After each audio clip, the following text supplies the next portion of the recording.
Welcome back to India Tonight. We're talking about plagiarism and the Hindi film music industry. Malik, let me come to you and ask you a simple question. To what extent is this because there's so much pressure on film music directors to produce chartbuster hits and so many movies that you have to work on that sometimes it's easier to just lift a tune? Karan, tell me something. If you're asking me this question, you think any composer can survive 25 years, 27 years without his own origin? Impossible. Number one. So I'm probably defending myself by saying that I've really survived on talent and nothing else. As far as copying or lifting tunes is concerned, if first 4 bars are taken, and like what Ronnie just said, if you can give original credit, due credit to the composers composed it, fine. It's the call of the producer and the director. There have been times when I've told, I don't want to take this song. Sometimes you get requests from a certain director or a certain actor. You're helpless. At the so you do it. But now at the moment, I call the shots in my own way. For example, if you want, there are 50,000 composers in the market today playing this game. So if you want to work with Malik, this is the way I work. And that's the way I did Border. That's the way I did Refugee. That's the way I've done Ux, Filhal, Fizza, where I've got directors who have backed me on my original work. And that's the way I'm working. Very quickly, how often is it that in fact you find an actor or a producer comes and says, Anu, I want you to do me a song that's identical to this one which I like, and you find that perhaps against your better judgment, you're forced to do it because the producer calls the shots? Not anymore. But it did happen. It doesn't happen anymore. But it did happen. Once or twice, but it was no big deal. For example, according to me, at that point, maybe I just needed the project. I said, let's go ahead and do it. But then I realized if I've got talent, the people are going to come to me. They'll come to me for my own music, and that's what they're doing now. And that's why Janeman was born. That's why certain films which I'm working on are born. Ronnie Screwala in London, you're a film producer. Does the fault lie with the director when plagiarism happens, or does the fault lie with the producer and the pressure he puts? Now I'm afraid we seem to have lost the line to London. Let me come to you, Karthik, with that question. How do you respond to the explanations you've heard both from Pritam and Malik? Many would say that there's a fair point. Quite often, you know, when you're composing so much, you might just lift the occasional, particularly if producers tell you to go ahead and do it. Yeah, so the first thing that I would like to add there is the composers from India are actually a very different lot actually, because they have to produce, let's say, about 6 to 7 songs per movie, and they easily do about 30 to 50 movies every year. This as say composers or singers from the US or UK, they actually produce just one album for every 4 years, 5 years. So there's hardly any pressure as like in terms of bringing up songs each time they have a project. So it's quite possible that they actually look for other sources to get inspiration from. I would put the blame on the director and the producer squarely, because they own the rights to the soundtrack actually. So it's their owners to take a call basically. Praveen Anand, let me bring you in. Does the blame lie with the composer? Does it lie with the producer?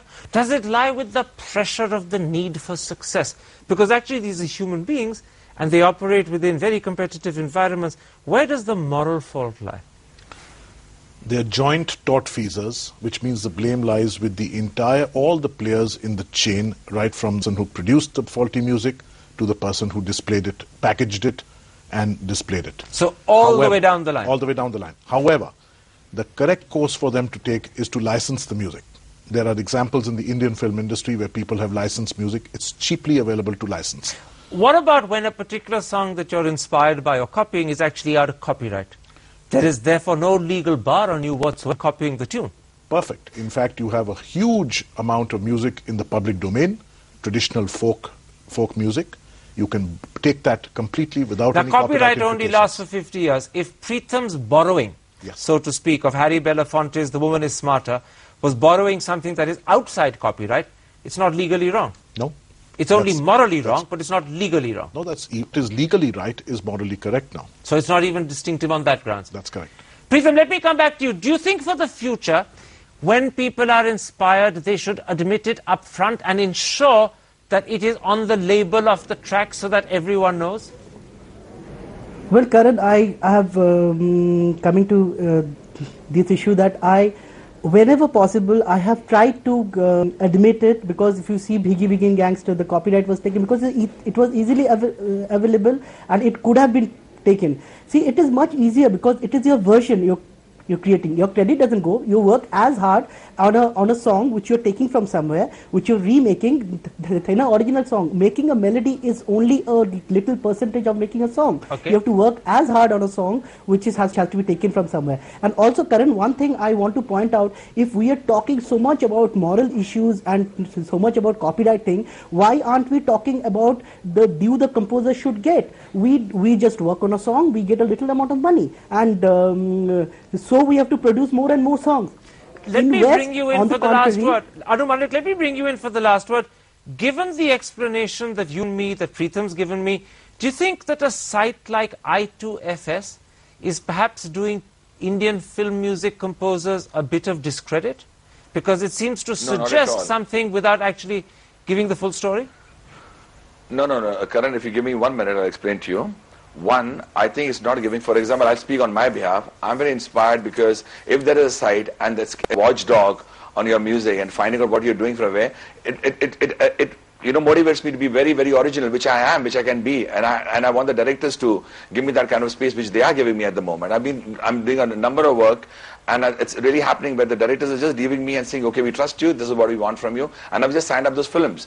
One. Two, as far as the gentleman who said that everyone is involved and everyone is to be blamed, I think the money part, the due part, for example, is, when you talk about rights, when you talk about mechanical rights, when you talk about ringtones, the composer's not getting anything out of it. Okay. He's just being blamed for something, and you start debating on this, you'll be surprised that this debate will never end. Okay, but I still agree. For me, I love original. I want to be original, and that's the way it's going to be. And thank you for the site. It motivates me to do some original work. Very, very quickly, Karthik, do you think that you've done a recognized service in making public what was suspected but not known about to this extent? Do you stand by the work you've done?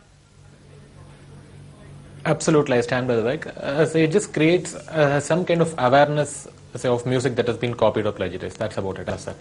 Gentlemen, my thanks to all of you, and my particular thanks to Pritam Chakravarty and Malik for agreeing to participate in this program. It couldn't have been easy, and I'm very happy and glad that they were prepared to join us. My thanks to all my other guests as well. And of course, if you have been, thanks for joining us. Goodbye.